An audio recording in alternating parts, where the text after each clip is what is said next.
Vanessa Almenara, los voy a acompañar el día de hoy, pero antes vamos a revisar nuestros titulares.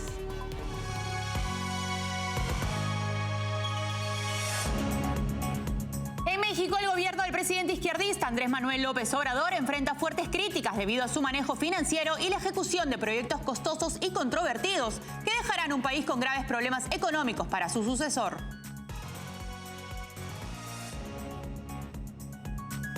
La líder opositora venezolana María Corina Machado condenó enérgicamente la expulsión de los miembros de la oficina del Alto Comisionado para los Derechos Humanos de la ONU por parte del régimen de Nicolás Maduro.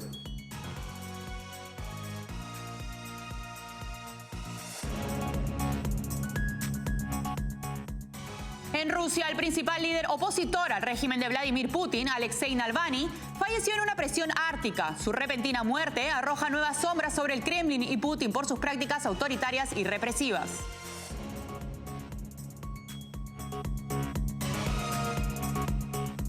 Las fuerzas de defensa de Israel llevaron a cabo una operación en el hospital Nasser en Khan Yunis, donde pudieron detener a más de 20 terroristas de Hamas que participaron en la masacre en Israel del 7 de octubre.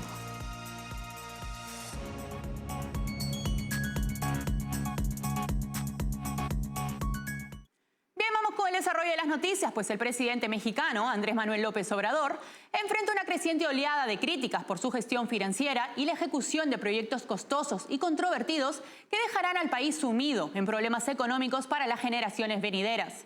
Entre las decisiones más polémicas destaca la expropiación de la empresa estadounidense Vulcan Materials, que podría acarrear al gobierno un costo de hasta $1.900 millones en compensaciones. En México, el gobierno del presidente izquierdista Andrés Manuel López Obrador enfrenta fuertes críticas debido a su manejo financiero y la ejecución de proyectos costosos y controvertidos, que dejarán un país con graves problemas económicos para su sucesor.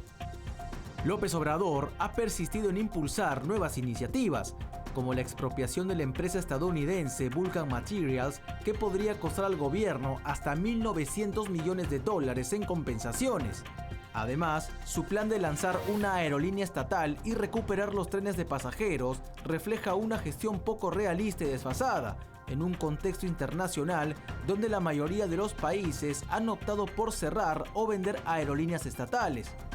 Pese a las promesas iniciales de López Obrador de terminar todas sus iniciativas con una reducción del gasto gubernamental y la corrupción, la realidad muestra un déficit presupuestario creciente y una deuda pública que alcanza el 50% del Producto Interno Bruto, con proyecciones preocupantes para el futuro. En México, Xóchitl Gálvez Ruiz, candidata de la oposición, indicó que es momento de dejar de lado las diferencias ideológicas y políticas para enfrentar las amenazas y retos de largo plazo. Agregó que con el gobierno actual del izquierdista Andrés Manuel López Obrador se están perdiendo 3 valores fundamentales como la verdad, la vida y la libertad. Tenemos fe y yo tengo fe que a México le va a ir bien. Por eso estoy muy contenta. Saludo a todos los consejeros nacionales del PRI, pero especialmente saludo con mucho aprecio a Alejandro Moreno, presidente nacional del PRI. A todos los integrantes del Consejo Ejecutivo Nacional que hoy nos acompañan, muchas gracias. A todas mis amigas y amigos del Partido Revolucionario Institucional, queridas amigas y amigos, vivimos un momento extraordinario, un momento que demanda altura de miras, un momento que exige hacer un lado las diferencias ideológicas y políticas de corto plazo para hacer frente a amenazas y retos de largo plazo. Un momento que pone a prueba nuestra capacidad para construir acuerdos y actuar con responsabilidad política. Con este presidente, con este gobierno, se están perdiendo 3 valores fundamentales de nuestro país: el valor de la vida, el valor de la verdad y el valor de la libertad. Vida, verdad y libertad están en peligro. En Ecuador, la declaración de conflicto armado interno por el presidente Daniel Noboa contra el crimen organizado ha resultado en una intensa operación de seguridad, con más de 8.000 detenidos, de los cuales 241 enfrentan cargos por terrorismo y la incautación de toneladas de drogas, armas y municiones. En Ecuador, la lucha contra la violencia ha sido intensa en los últimos 37 días, desde que el presidente Daniel Noboa declaró el conflicto armado interno contra el crimen organizado. Durante este periodo, más de 8.000 personas han sido detenidas, de las cuales 241 enfrentan cargos por terrorismo. Las autoridades también han decomisado más de 52 toneladas de droga y ejecutado casi 100.000 operaciones conjuntas, incluyendo 153 contra grupos terroristas recientemente identificados. El balance revela la magnitud de la operación: más de 2.600 operaciones diarias, el decomiso de miles de armas de fuego, explosivos y municiones, así como la captura de cientos de vehículos y embarcaciones utilizadas en actividades delictivas. El costo humano también se hace evidente, con 8 presuntos terroristas abatidos y 2 miembros de la policía fallecidos en el estado de excepción. Sin embargo, no se han reportado bajas en las filas militares. La respuesta del gobierno incluye la recaptura de 34 reclusos de los casi 90 que se fugaron durante los motines carcelarios a principios de año. La identificación de 22 grupos del crimen organizado transnacional como organizaciones terroristas y actores no estatales beligerantes marca un cambio significativo en la estrategia gubernamental, permitiendo el empleo de todos los recursos disponibles para neutralizar estas amenazas. Aunque la acción del gobierno ha sido energética, persisten desafíos en la restauración del orden y la seguridad duradera en Ecuador. La contención de la violencia y el crimen organizado seguirá siendo una prioridad clave en la agenda del país.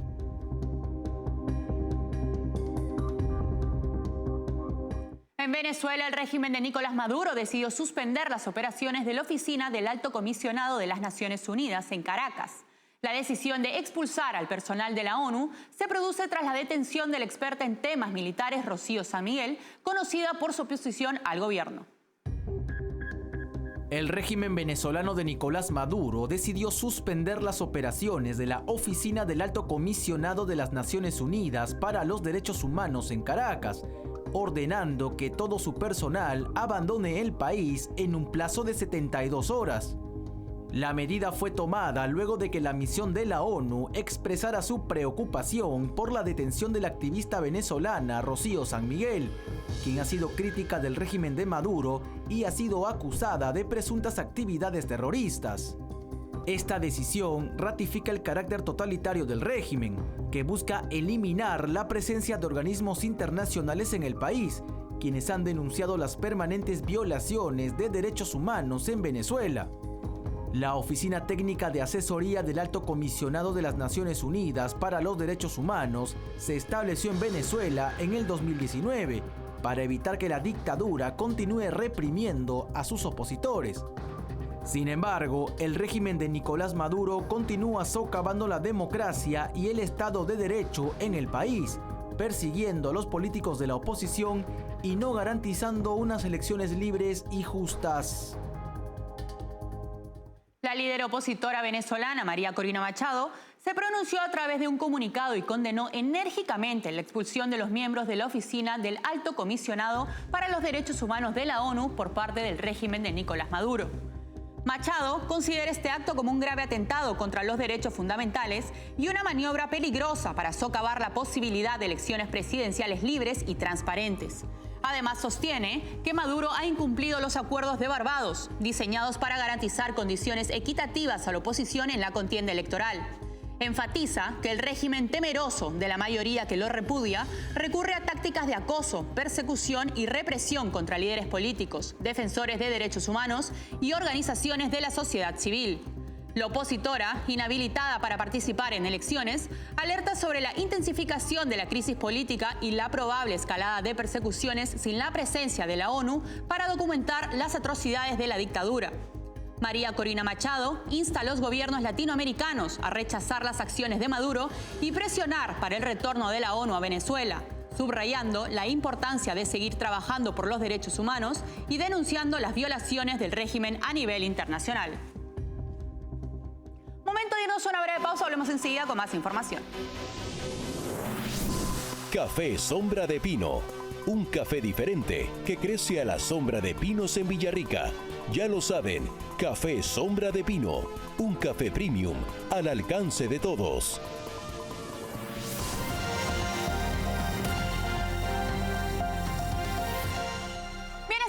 Para contarles que la súbita muerte de Alexei Navalny, líder opositor ruso en una prisión ártica, arroja sombras sobre el Kremlin y Putin. Navalny, figura prominente en la lucha contra la corrupción, sufrió persecuciones y un intento de asesinato. Su traslado a una prisión remota en 2023 generó preocupaciones y su fallecimiento plantea cuestionamientos sobre la transparencia y derechos humanos en las cárceles rusas. Su pérdida deja un vacío en la defensa de la democracia en Rusia.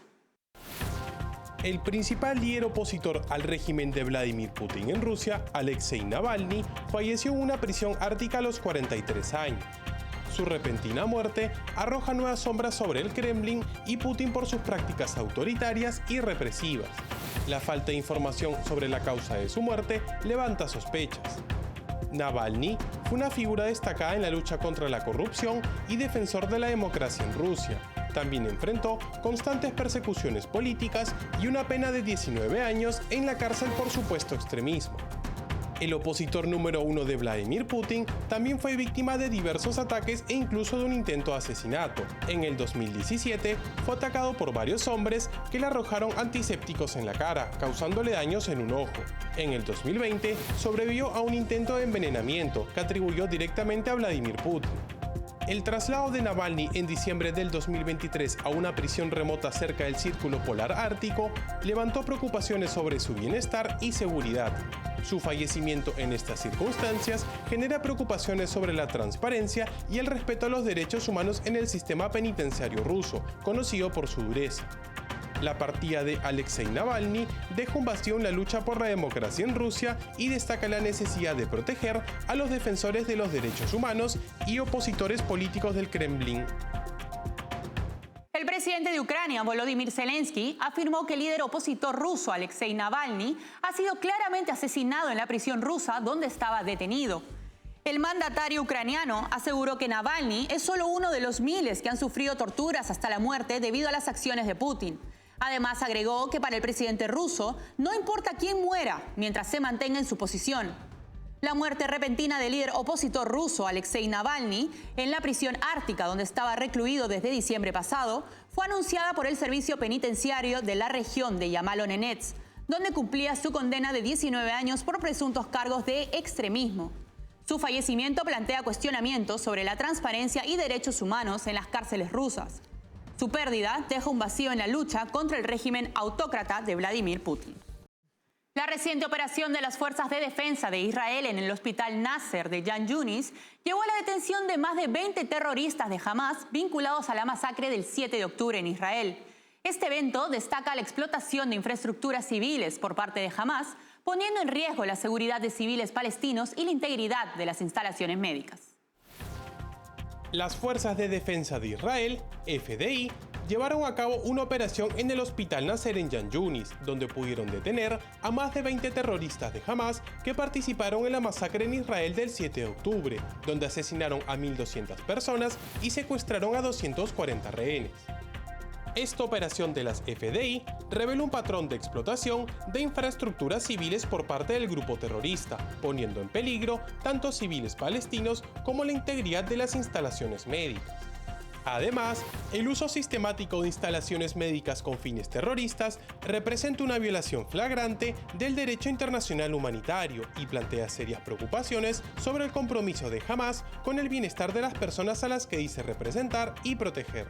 Daniel Hagari, portavoz de las FDI, afirmó que tienen información creíble de que Hamas aún mantiene rehenes en el hospital Nasser y que también existe la posibilidad de que haya cadáveres de los secuestrados escondidos, por lo que harán lo posible por recuperar los cuerpos. Hagari también resaltó que más del 85% de las principales instalaciones médicas en la Franja de Gaza han sido utilizadas por Hamas para realizar diversas actividades terroristas, como se demostró en los hospitales Shifa, Rantisi, Al-Amal, entre otros. Bien, nos vamos a una breve pausa, volvemos enseguida. Café Sombra de Pino, un café diferente que crece a la sombra de pinos en Villarrica.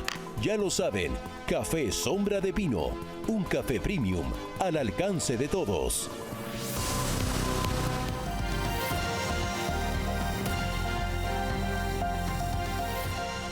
Bien, estamos de vuelta para darle pase al bloque deportivo con Estefanía Álvarez, quien nos va a contar las novedades del día de hoy.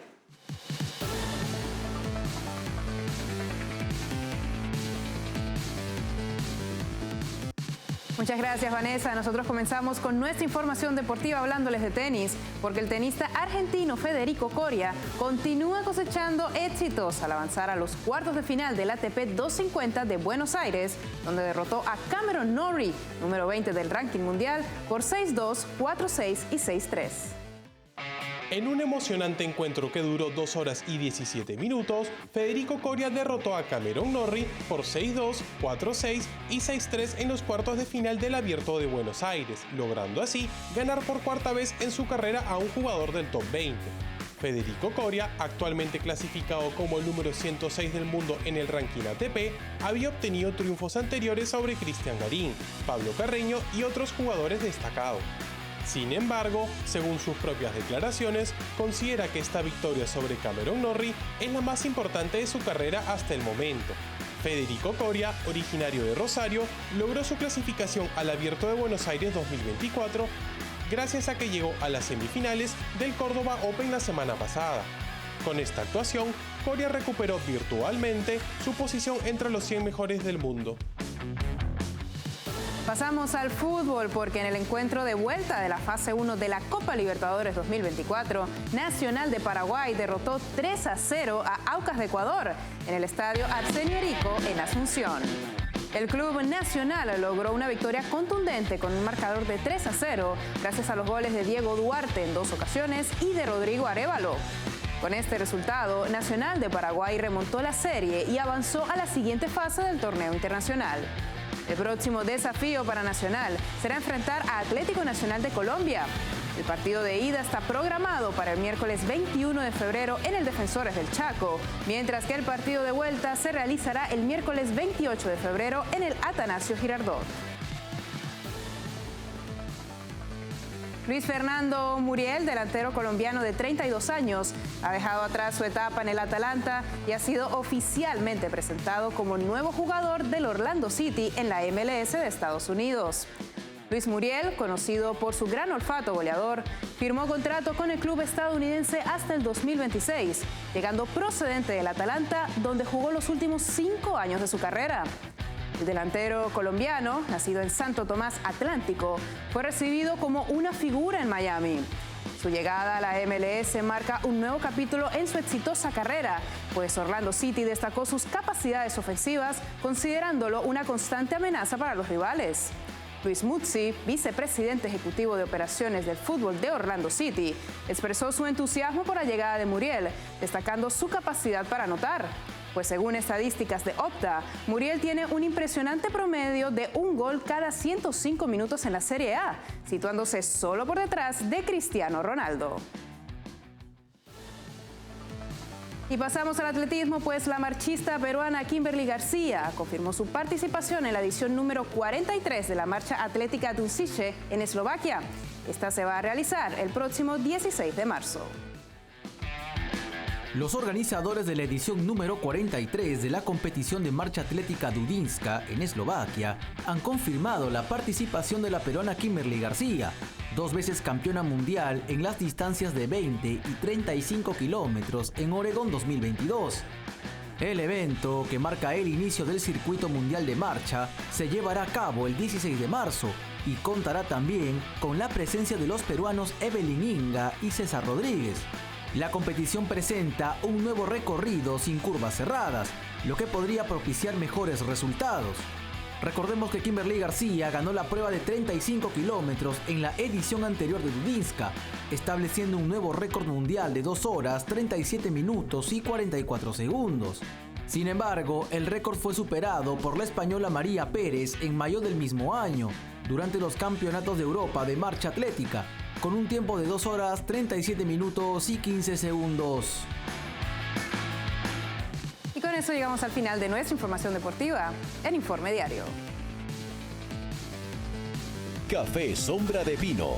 Un café diferente que crece a la sombra de pinos en Villarrica. Ya lo saben, Café Sombra de Pino. Un café premium al alcance de todos.